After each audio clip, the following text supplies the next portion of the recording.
and welcome to The Baby Historian. This week's read-along is the final chapter of William Godwin's Memoirs of his late wife, Mary Wollstonecraft Godwin, which details her death following the birth of her second child in 1797, the same year that they got married. Mary Wollstonecraft is best known for her work, The Vindication of the Rights of Women, and her second child, who she died after giving birth to, also named Mary, is famous for writing Frankenstein.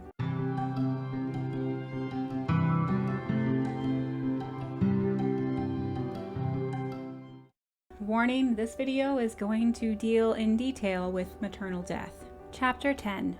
I am now led by the course of my narrative to the last fatal scene of her life. She was taken in labor on Wednesday, the 30th of August. She had been somewhat indisposed on the preceding Friday, the consequence, I believe, of a sudden alarm. But from that time she was in perfect health. She was so far from being under any apprehension as to the difficulties of childbirth as frequently to ridicule the fashion of ladies in England who keep their chamber for 1 full month after delivery. For herself, she proposed coming down to dinner on the day immediately following. She had already some experience on the subject in the case of Fanny, and I cheerfully submitted in every point to her judgment and her wisdom. She hired no nurse. Influenced by ideas of decorum, which certainly ought to have no place, at least in cases of danger, she determined to have a woman to attend her in the capacity of midwife. She was sensible that the proper business of a midwife, in the instance of a natural labor, is to sit by and wait for the operations of nature, which seldom in these affairs demand the interposition of art. At 5 o'clock in the morning of the day of delivery, she felt what she conceived to be some notices of the approaching labor. Mrs. Blenkinsop, a matron and midwife of the Westminster Lying-in Hospital, who had seen Mary several times previous to her delivery, was soon sent for and arrived about 9. During the whole day Mary was perfectly cheerful. Her pains came on slowly, and in the morning she wrote several notes, 3 addressed to me, who had gone, as usual, to my apartments for the purpose of study. About 2 o'clock in the afternoon she went up to her chamber, never more to descend. The child was born at 20 minutes after 11 at night. Mary had requested that I would not come into the chamber till all was over, and signified her intention of then performing the interesting office of presenting the newborn child to its father. I was sitting in a parlor, and it was not until after 2 o'clock on Thursday morning that I received the alarming intelligence that the placenta was not yet removed, and that the midwife dared not proceed any further, and gave her opinion of calling in a male practitioner. I accordingly went for Dr. Poignan, physician and man midwife to the same hospital, who arrived between 3 and 4 hours after the birth of the child. He immediately proceeded to the extraction of the placenta, which he brought away in pieces, till he was satisfied that the whole was removed. In that point, however, it afterwards appeared that he was mistaken.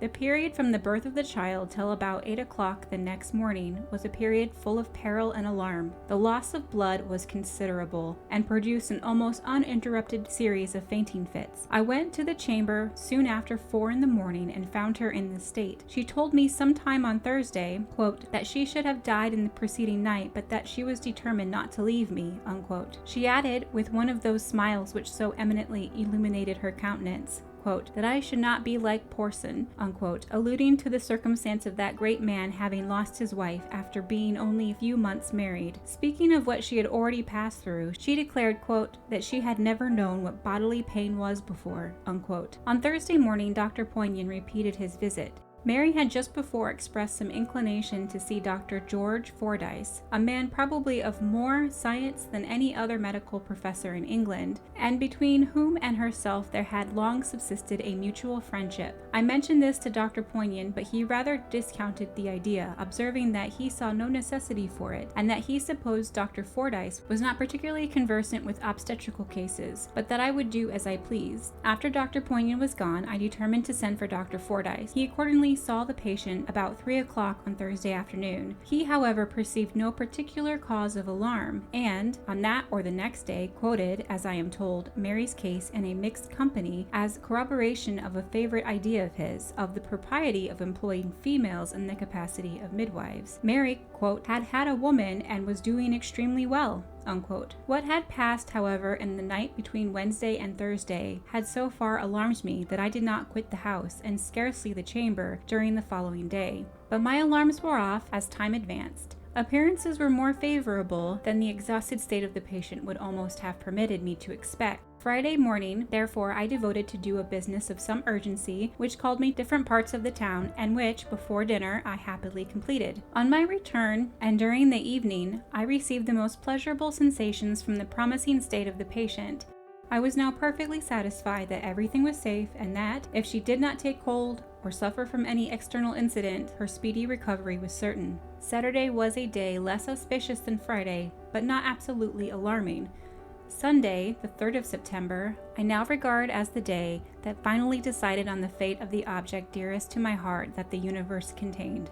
Encouraged by what I considered as the progress of her recovery, I accompanied a friend in the morning in several calls, one of them as far as Kensington, and did not return till dinner time. On my return, I found a degree of anxiety in every face, and was told that she had had a sort of shivering fit, and had expressed some anxiety at the length of my absence. My sister and a friend of hers had been engaged to dine below stairs, but a message was sent to put them off, and Mary ordered that the cloth should not be laid, as had been usual, in the room immediately under her on the first floor, but in the ground floor parlor.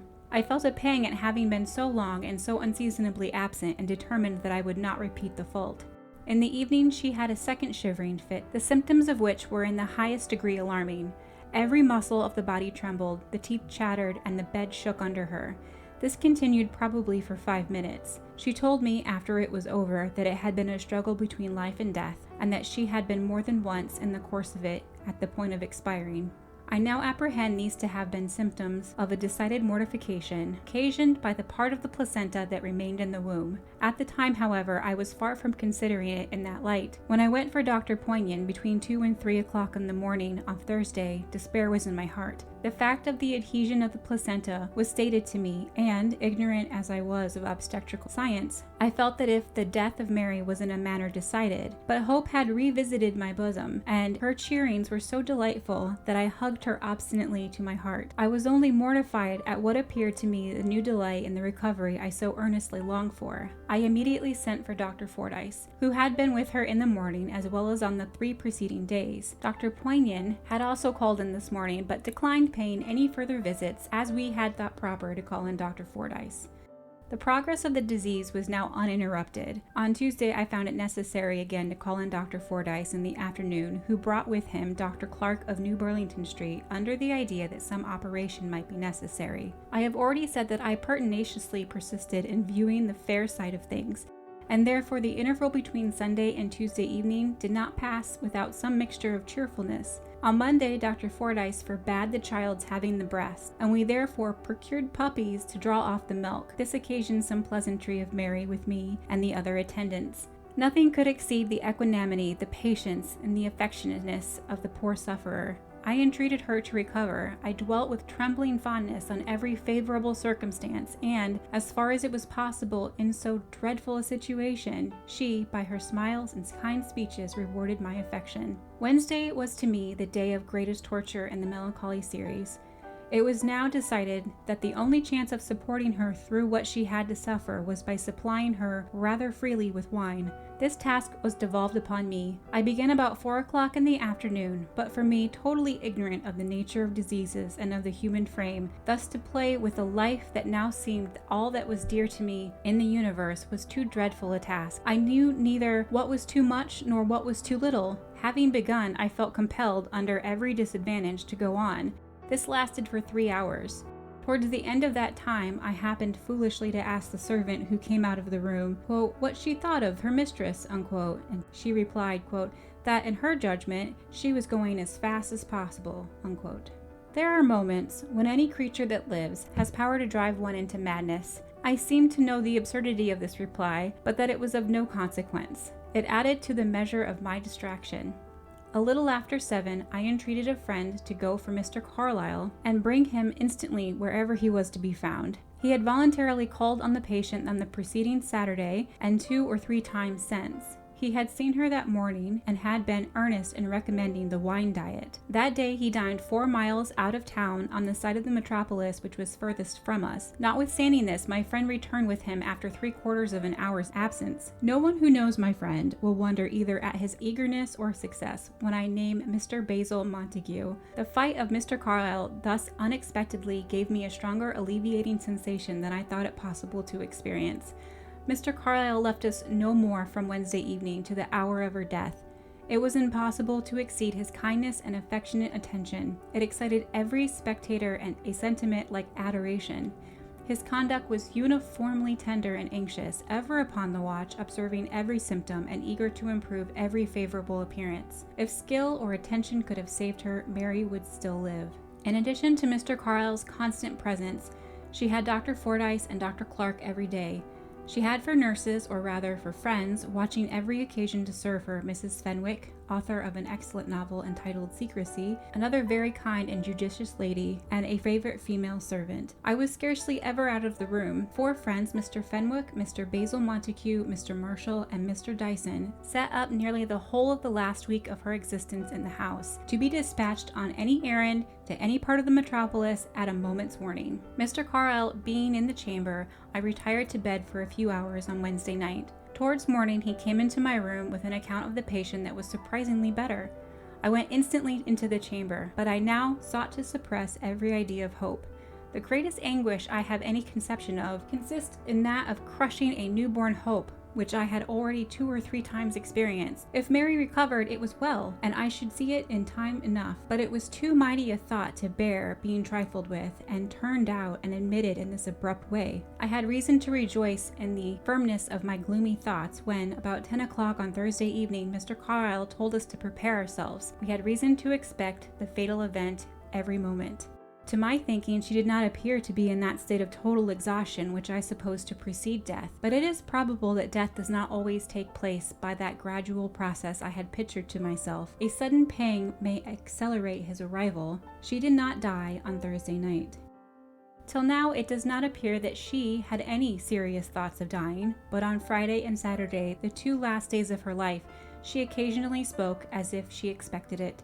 This was, however, only at intervals. The thought did not seem to dwell upon her mind. Mr. Carlisle rejoiced in this. He observed, and there is great force in the suggestion, that there is no more pitiable object than a sick man that knows he is dying. The thought must be expected to destroy his courage to cooperate with the disease and to counteract every favorable effort of nature. On these 2 days, her faculties were in too decayed a state to be able to follow any train of ideas with force or any accuracy of connection. Her religion, as I have already shown, was not calculated to be the torment of a sickbed, and, in fact, during her whole illness, not one word of religious cast fell from her lips.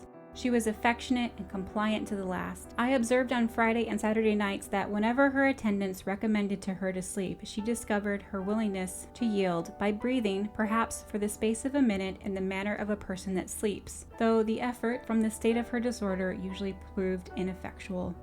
She was not tormented by useless contradiction. One night, the servant, from an error in judgment, teased her with idle expostulations, but she complained of it grievously, and it was corrected. Quote, pray, do not let her reason with me, unquote, was her expression. Death itself is scarcely so dreadful to the enfeebled frame as the monotonous importunity of nurses everlastingly repeated.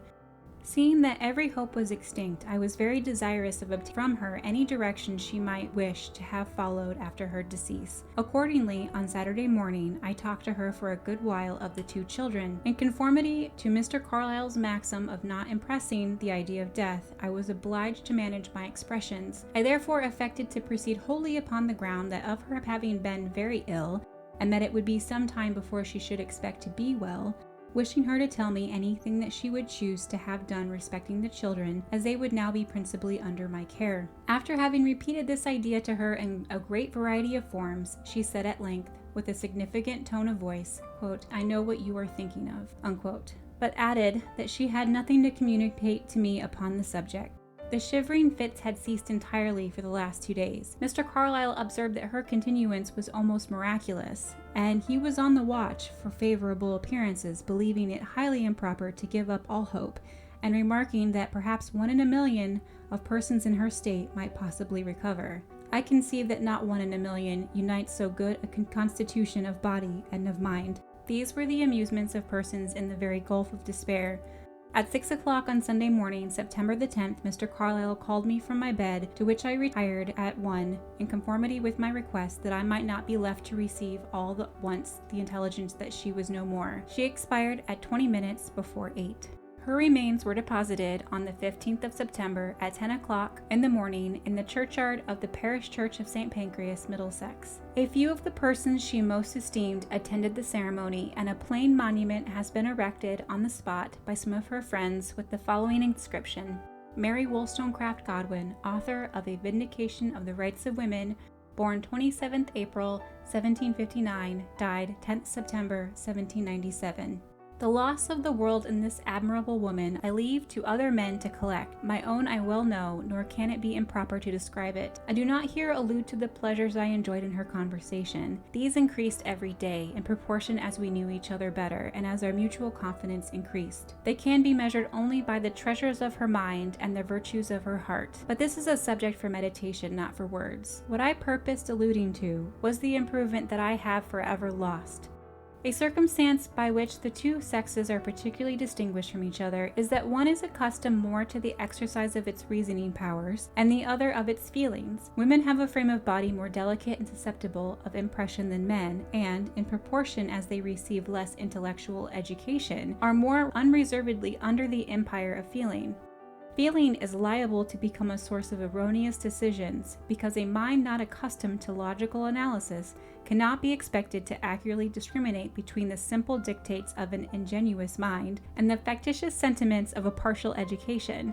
Habits of deduction enable us to correct this defect, but habits of deduction may generate habits of sophistry, and skepticism and discussion, while they undermine our prejudices, have sometimes a tendency to weaken or distort our feelings. Hence we may infer one of the advantages accruing from the associations of persons of an opposite sex. They may be expected to counteract the principal mistake into which either is in danger to fall. Mary and myself, perhaps, each carried further than to its common extent the characteristic of the sexes to which we belonged. I have been stimulated as long as I can remember by the love of intellectual distinction, but as long as I can remember, I have been discouraged when casting the sum of my intellectual value by finding that I did not possess, in the degree of some other persons, an intuitive sense of the pleasures of the imagination. Perhaps I feel them as vividly as most men, but it is often rather by an attentive consideration than an instantaneous survey. They have been liable to fail of their effect in the first experiment, and my skepticism has often led me anxiously to call in the approved decisions of taste as a guide to my judgment or a countenance to my enthusiasm. One of the leading passions of my mind has been an anxious desire not to be deceived.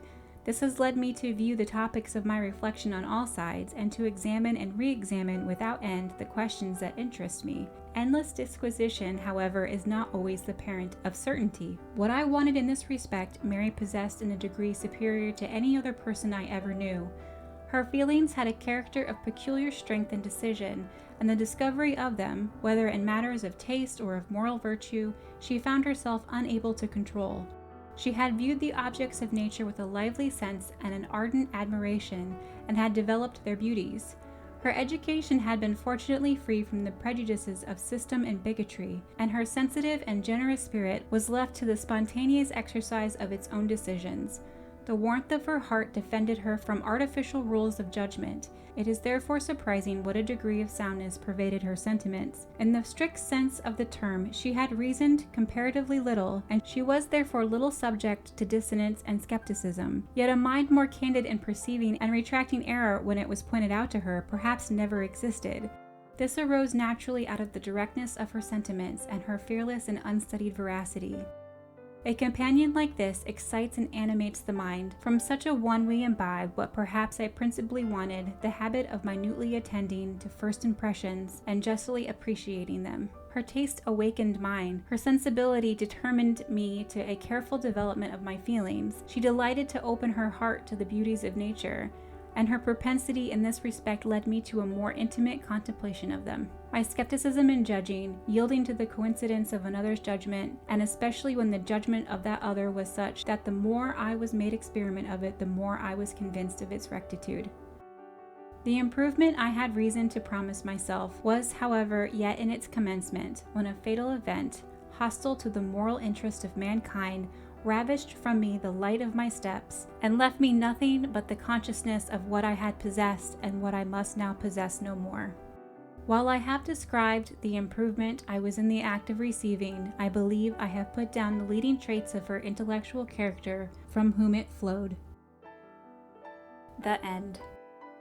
If you would like to read this book in full, it is available on archive.org, and I will put a link in the description. And if you would like to support my work, please become a patron on Patreon. The link will also be in the doobly-doo. Thank you so much for watching.